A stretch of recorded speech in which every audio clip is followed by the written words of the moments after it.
یار میرے ایک سوال کا جواب دو. جی جناب اپنے پوری دانشوری سمیٹ کے اکٹھی کرو پہلے. نہیں یہ تم نے تھوڑی بتائی ہے پوری, کافی اللہ کے فضل سے دانشوری ہے. پوری سنجیدگی کے ساتھ جواب دینا. جی بتائیں. غور و فکر کے ساتھ, جی تدبر کے ساتھ, جی ہوش مندی کے ساتھ بتائیں جناب. ٹھیک ہے, بغیر کسی جذباتیت کے. جی بتائیں. کیا تم یہ نہیں سمجھتے کہ ہمارے معاشرے میں ہم لوگ ضرورت سے زیادہ, میں خاص طور پر زور دے کے کہہ رہا ہوں, ضرورت سے زیادہ اولاد کے فیوچر کو اپنے سر پہ سوار کر لیتے ہیں؟ جی بتائیں. میرا سوال مکمل ہو چکا. نہیں میں تو شروع سے یہی کہہ رہا ہوں کہ بتائیں, میں یہ کب کہہ رہا ہوں کہ پوچھیں. ہاں ریوائنڈ کر کے دیکھ لو بے شک, میں تو کہہ رہا ہوں کہ بتائیں. میں نے کہا تھا سنجیدگی کے ساتھ جواب دو یار. نہیں ویسے بتائیں ذرا. دوبارہ سوال دہراؤں میں. کیا تمہارے خیال میں ہم لوگوں نے ضرورت سے زیادہ اولاد کا جو مستقبل ہے وہ اپنے سروں پہ سوار نہیں کر لیا, خط بنا لیا, obsession بنا لیا ہم نے, اور ہم یہ سمجھنے لگ گئے کہ ہم بچوں کی تقدیر کے مالک بن بیٹھے. اب بالکل, حالانکہ وہ کیا کہ وہ مالی دا کم پانی دینا پر مشکاں لاوے, مالک دا کم پھل پھول لانا لاوے یا نہ لاوے.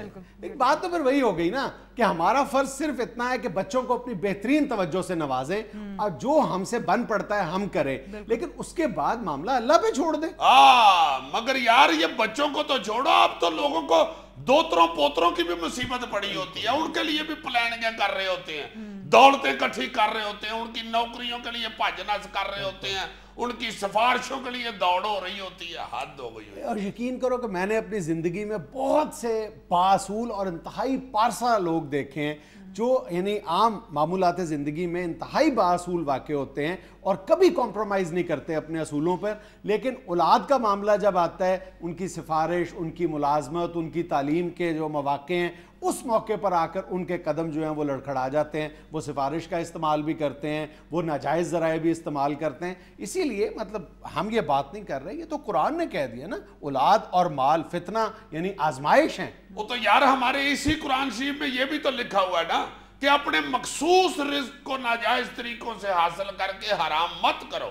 جب اللہ تعالیٰ نے قرآن شریف میں یہ فرما دیا کہ ہر شخص کا جو رزق ہے وہ مخصوص ہے, وہ اسے ملنا ہی ملنا ہے, تو پھر نجائز بھاجنا سے کس بات کی؟ اپنے ارد گرد ذرا نظر دوڑا کے دیکھو, کسی کرپٹ سرکاری ملازم سے بات کر کے دیکھو, کسی رشوت خور افسر سے اس کا نقطہ نظر معلوم کرنے کی کوشش کرو, یہ پوچھو کہ تمہیں کیا مجبوری ہے, کیوں رشوت لیتے ہو, اس کے پاس ایک ہی جواز ہے, جی بچوں کی خاطر.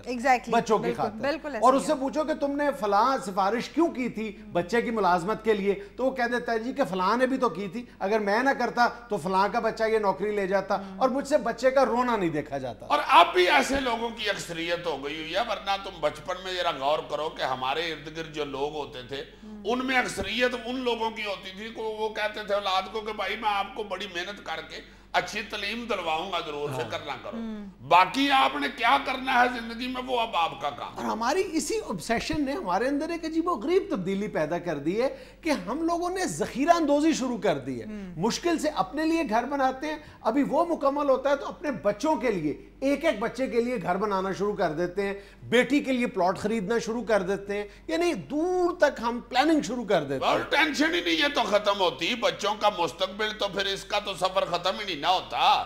تم کسی بندے سے بات کر کے دیکھ لو جس کے پاس 10 لاکھ روپیہ ہے, وہ کہتا ہے یار یہ 10 لاکھ کیا ہوتا ہے بھائی. جس کے پاس 10 کروڑ ہے وہ کہتا ہے 10 کروڑ کیا ہوتا ہے جناب. جس کے پاس 10 ارب ہے وہ 10 ارب سے بھی نہیں لاج رہا, اس کا نہیں پیٹ پھول ہو رہا.